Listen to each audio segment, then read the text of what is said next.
मित्रों नमस्ते। इस वीडियो में अपन एसएसटी से संबंधित कर रहे थे, उसमें अपन आज इतिहास का टॉपिक करेंगे, जिसमें अपन प्राचीन भारत के इतिहास के बारे में जानकारी प्राप्त करेंगे। और उससे पहले सभी मित्रों को इंजीनियर्स दिवस की हार्दिक शुभकामना। इंजीनियर्स दिवस जो है वो प्रतिवर्ष 15 सितंबर को मनाया जाता है। किस उपलक्ष्य में? इंजीनियर जो है मोक्षगुंडम विश्वेश्वरैया के जन्मदिन के रूप में अपने प्रतिवर्ष इंजीनियर्स दिवस मनाते हैं।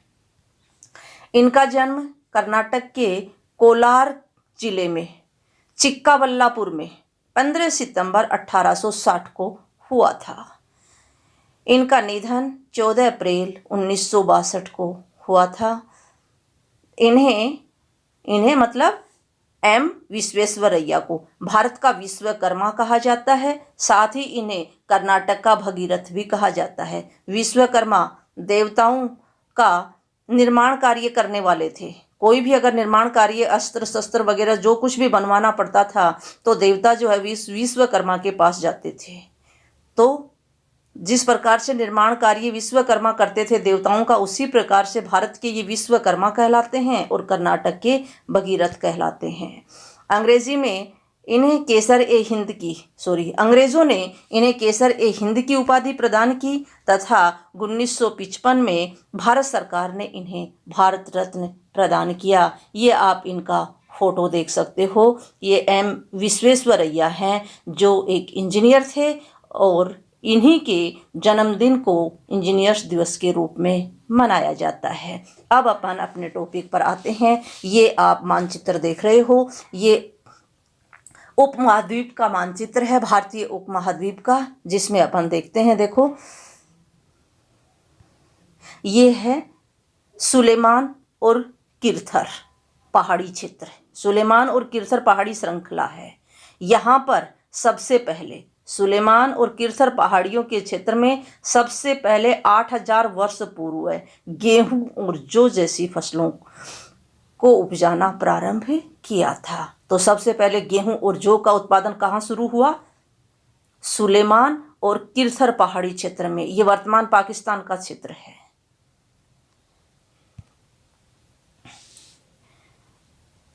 अब देखो अगला जो है ये विंध्याचल पहाड़ी श्रृंखला है। ये विंध्याचल पर्वत श्रृंखलाएं हैं और इसके उत्तर में यहाँ पे चावल का उत्पादन शुरू हुआ था। सबसे पहले विंध्या पहाड़ियों के उत्तर में सबसे पहले चावल का उत्पादन शुरू हुआ था। अब अपन देखते हैं। देखो ये है सिंधु नदी। ये यहाँ से निकलती है सिंधु नदी और ये सिंधु नदी है। सिंधु नदी की सहायक नदियाँ कौन कौन सी हैं? तो ये झेलम है, झेलम के बाद में चिनाब है, चिनाब के बाद में रावी है, रावी के बाद में ये सतलज है और व्यास है और व्यास के बाद में सतलज है। तो सिंधु नदी की सहायक नदियाँ जो हैं वो झेलम, चिनाब, रावी, व्यास और सतलज हैं। इसी क्षेत्र में, कौन से क्षेत्र में? सिंधु घाटी सभ्यता वाले क्षेत्र में। सिंधु नदी का जो क्षेत्र है उसमें लगभग 4700 वर्ष पूर्व इन्हीं नदियों के किनारे कुछ आरंभिक नगर फूले, मतलब नगरों का विकास हुआ। नगरीय सभ्यता का विकास इन्हीं क्षेत्रों में सबसे पहले हुआ है। अब देखो आप, ये जो है ये गंगा नदी है। ये गंगा नदी है। ये इनकी सहायक नदियां हैं। ये चंबल है, ये सब इनकी सहायक नदियां हैं। तो ये गंगा का जो क्षेत्र है, इस गंगा के क्षेत्र में नगरों का विकास कब हुआ है? 2500 वर्ष पहले। सिंधु घाटी में सिंधु नदी के आसपास नगरों का विकास हुआ है 4700 वर्ष पहले। और जो गंगा नदी का जो क्षेत्र है उसमें नगरों का विकास हुआ है 2500 वर्ष पहले। ये जो क्षेत्र है यहाँ पे उसी समय 2500 वर्ष पहले ही क्या हुआ है? एक शक्तिशाली नगर का विकास हुआ है जिसे जनपद कहते हैं। महाजनपद था, ये जनपद ही नहीं महाजनपद था, मगध, जो वर्तमान बिहार का क्षेत्र है। दक्षिणी एशिया में कौन कौन से देश सम्मिलित हैं? आधुनिक भारत, पाकिस्तान, बांग्लादेश, नेपाल, भूटान और श्रीलंका। एक महाद्वीप से छोटा है ये क्षेत्र, लेकिन विशालता व बाकी एशिया से समुद्रों, पहाड़ियों तथा पर्वतों से बटे होने के कारण इसे प्रायः उपमहाद्वीप कहा जाता है। तो उपमहाद्वीप कौन सा क्षेत्र है? आधुनिक भारत, पाकिस्तान, बांग्लादेश, नेपाल, भूटान और श्रीलंका। ये सम्मिलित क्षेत्र क्या कहलाता है? उपमहाद्वीप कहलाता है। क्यों कहलाता है? क्यों ये है एशिया का भाग, पूरा जो है वो एशिया का भाग है, लेकिन ये क्या है? एशिया से समुद्र, पहाड़ी और पर्वतों से कटा हुआ है, पूरे एशिया से, इसलिए ये एक उपमहाद्वीप कहलाता है। अब अपन भारत देश के नामों के विषय में अध्ययन करते हैं। तो सबसे पहले इंडिया शब्द। इंडिया जो शब्द है वो इंडस से निकला है, जिसे संस्कृत में सिंधु कहा जाता है। इंडिया शब्द इंडस से निकला है और इंडस को संस्कृत में क्या कहते हैं? सिंधु। लगभग 2500 वर्ष पूर्व ईरानियों और यूनानियों ने सिंधु को हिंदोस तथा इंदोस और इस नदी के पूर्व में स्थित भूमि प्रदेश को इंडिया कहा। तो आप समझे, 2500 वर्ष पूर्व ईरानियों ने और यूनानियों ने सिंधु को हिंदोस या इंदोस कहा और इस नदी के पूर्व में स्थित भूमि प्रदेश को क्या कहा? इंडिया। इसके लिए देखो, आप पीछे की स्लाइड पे चलो एक बार।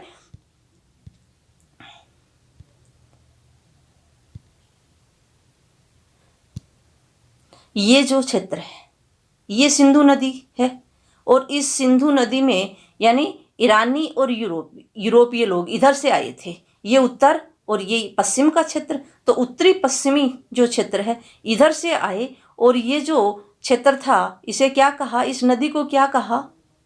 हिंदोस या इंदोस। और इसका जो पूर्वी भाग है ये है इसका पूर्वी भाग, ये वाला भाग, ये वाला पूर्वी भाग जो है, इस क्षेत्र को क्या कहा इन लोगों ने? इस क्षेत्र को इन लोगों ने इंडिया कहा, यहाँ पे रहने वाले लोगों को। अब आगे अपन चलते हैं अपनी स्लाइड पे। भारत नाम का प्रयोग, पहला इंडिया जो कहाँ से आया है? इंडस शब्द से आया है, और दूसरा जो है वो भरत के नाम पर भारत पड़ा। तो भरत नाम का प्रयोग उत्तर पश्चिम में रहने वाले लोगों के एक समूह के लिए किया जाता था। इस शब्द का उल्लेख संस्कृत की आरंभिक कृति ऋग्वेद में भी मिलता है। बाद में इसका प्रयोग देश के लिए होने लगा। तो भरत जो है वो भरत शब्द जो है वो उत्तर पश्चिम में रहने वाले लोगों के समूह के लिए प्रयोग में लिया जाता था। और ये बात कहाँ लिखी हुई है? ऋग्वेद में ये उल्लेखित है। लगभग कब? 3500 वर्ष पुराना जो ऋग्वेद है उसमें इस बात का उल्लेख है। फिर यह भरत जो शब्द पहले लोगों के लिए प्रयुक्त था वह देश के लिए प्रयुक्त होने लगा। अतीत को जानने के स्रोत अपन देखते हैं तो मुख्य जो हैं वो अतीत को जानने के 3 स्रोत हैं: पांडुलिपि, अभिलेख, पुरातत्व की वस्तुएं। पांडुलिपि हाथ से लिखी हुई पुस्तकें जो होती हैं उन्हें पांडुलिपि कहा जाता है। तो अंग्रेजी में पांडुलिपि के लिए प्रयुक्त होने वाला मैन्युस्क्रिप्ट शब्द लैटिन शब्द मेन्यू, जिसका अर्थ है हाथ। स्क्रिप्ट का हो जाएगा लिखना, लिपि एक तरह से। तो मेनू शब्द का अर्थ क्या हुआ? हाथ। स्क्रिप्ट का क्या अर्थ हो गया? लिपि, लिखना, तो हाथ से लिखना। तो पांडुलिपि शब्द जो है वो क्या है? मैन्युस्क्रिप्ट। और ये मेनू शब्द किस भाषा का है? लैटिन भाषा का शब्द से आया है और इसका अर्थ हो गया हाथ से लेखन कार्य जो किया जाता है उन्हें क्या कहते हैं? पांडुलिपि कहते हैं। ये पांडुलिपियां प्रायः ताड़पत्र अथवा हिमालय क्षेत्र में उगने वाले भूर्ज नामक पेड़ की छाल से विशेष तरीके से तैयार भोजपत्र पर लिखी मिलती है। तो या तो ताड़पत्र पर या क्या है, हिमालय क्षेत्र में उगने वाला भूर्ज नामक पेड़ से क्या बनाया जाता है? भोजपत्र तैयार किए जाते हैं और उन पे लिखा जाता है। ये देखो, ये जो यहाँ पे दर्शाया गया है ये एक क्या है, एक पांडुलिपि ही है और किस भूर्ज नामक पेड़ से तैयार की गई ये एक पांडुलिपि है जिसे आप देख रहे हो। अब दूसरे नंबर पर अपन पढ़ते हैं अभिलेख। ऐसे लेख एक पत्थर अथवा धातु की कठोर सतह पर उत्कीर्ण किए गए मिलते हैं। अभिलेख जो है वो क्या है, पत्थरों पर या धातुओं पर लिखे हुए प्राप्त होते हैं। तो ये देखो, लगभग 2250 वर्ष पुराना ये अभिलेख वर्तमान में अफगानिस्तान के कंधार से प्राप्त हुआ है जो अशोक का है। यह अभिलेख इस चित्र में प्रयुक्त होने वाली यूनानी तथा अरेमाइक नामक दो भिन्न लिपियों तथा भाषाओं में है। ये आप देख रहे हो, ये कौन सा है, अफगानिस्तान के कंधार से प्राप्त होने वाला अशोक का शिलालेख है जिसमें दो भाषा और दो लिपि, दो भाषाएं कौन सी हैं, यूनानी और अरेमाइक नामक दो भिन्न लिपि हैं और यूनानी और अरेमाइक दो भाषाओं का प्रयोग इसमें किया गया है। अब देखो, अशोक की अपन थोड़ा सा अशोक के अभिलेखों में प्रयुक्त होने वाली लिपियों के बारे में अपन देखते हैं। तो 4 लिपियों का अशोक के अभिलेख में 4 लिपियां प्रयुक्त हुई हैं। तो ब्राह्मी लिपि, ख्रोष्टी लिपि, यूनानी लिपि और अरेमाइक लिपि। अशोक के अभिलेखों में प्रयुक्त होने वाली भाषा जो है वो 3 है, प्राकृत भाषा, यूनानी भाषा और अरेमाइक भाषा। तो अपन पीछे देखा जो अशोक का जो शिलालेख अफगानिस्तान के कंधार से प्राप्त हुआ था उसमें क्या था, द्विभाषी और द्विलिपि, 2 लिपि और 2 भाषाएं। 2 लिपि कौन सी थी, यूनानी और अरेमाइक लिपि तथा यूनानी भाषा और अरेमाइक भाषा, 2 लिपियां और 2 भाषाओं में लिखा गया है। अब पुरातत्व की जो वस्तुएं हैं तीसरे नंबर पर, वो देखो कौन कौन सी होती हैं। पुरातत्व की वस्तुएं अतीत में बनी और प्रयोग में लाई जाने वाली वस्तुओं को पुरातत्व की वस्तुएं कहते हैं। इसका अध्ययन करने वाले व्यक्ति को पुरातत्वविद कहते हैं, जो पत्थर, ईंट से बनी इमारतों के अवशेष, चित्रों, मूर्तियों, औजारों, हथियारों, बर्तनों, आभूषणों तथा सिक्कों आदि के बारे में जानकारी प्राप्त करते हैं। तो पुरानी वस्तुओं के बारे में जिसमें मूर्ति होती हैं, औजार वगैरह, सिक्के वगैरह आदि जो आभूषण हैं, इन सब का जो अध्ययन किया जाता है वो क्या होता है, पुरातत्व की वस्तुएं होती हैं और अध्ययन करने वाला पुरातत्वविद होता है। ये आप देख सकते हो यहाँ पे। इस तरह के जो पात्र प्रयोग में लिए जा रहे हैं वो क्या है, 4700 वर्ष पूर्व का ये पात्र है। ये पात्र जो आपको दिखा रखा है ये 4700 वर्ष पूर्व का है। ये कहाँ से प्राप्त हुआ है, सिंधु घाटी से प्राप्त हुआ है। तो ये पुरातत्व की वस्तु है।